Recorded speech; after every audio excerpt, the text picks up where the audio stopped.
জেদ একটা মারাত্মক ম্যাজিক্যাল জিনিস। আপনি চিন্তা করতে পারবেন না একটা মানুষের পজিটিভ জেদ ওই মানুষটাকে দিয়ে কি কি করাতে পারে। আপনি কাউকে একবার খাবার নিয়ে খোঁটা দিন, দেখবেন পরবর্তীতে সে না খেয়ে থাকছে, কিন্তু আপনার কাছে কখনোই খাবার চাচ্ছে না।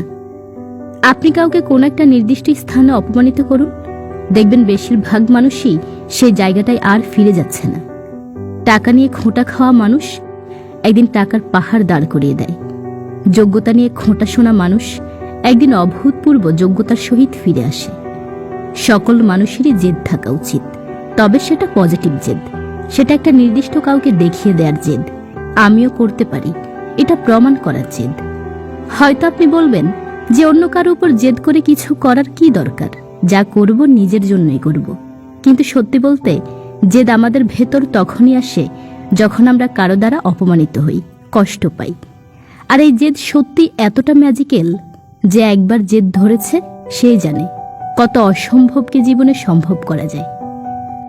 আপনার ভেতরে কি কখনো এরকম জেদ কাজ করেছে কোনো কিছু নিয়ে? যদি করে থাকে অবশ্যই জানাবেন, সে জেদ অনুযায়ী আপনি কতটুকু সাকসেস হয়েছেন।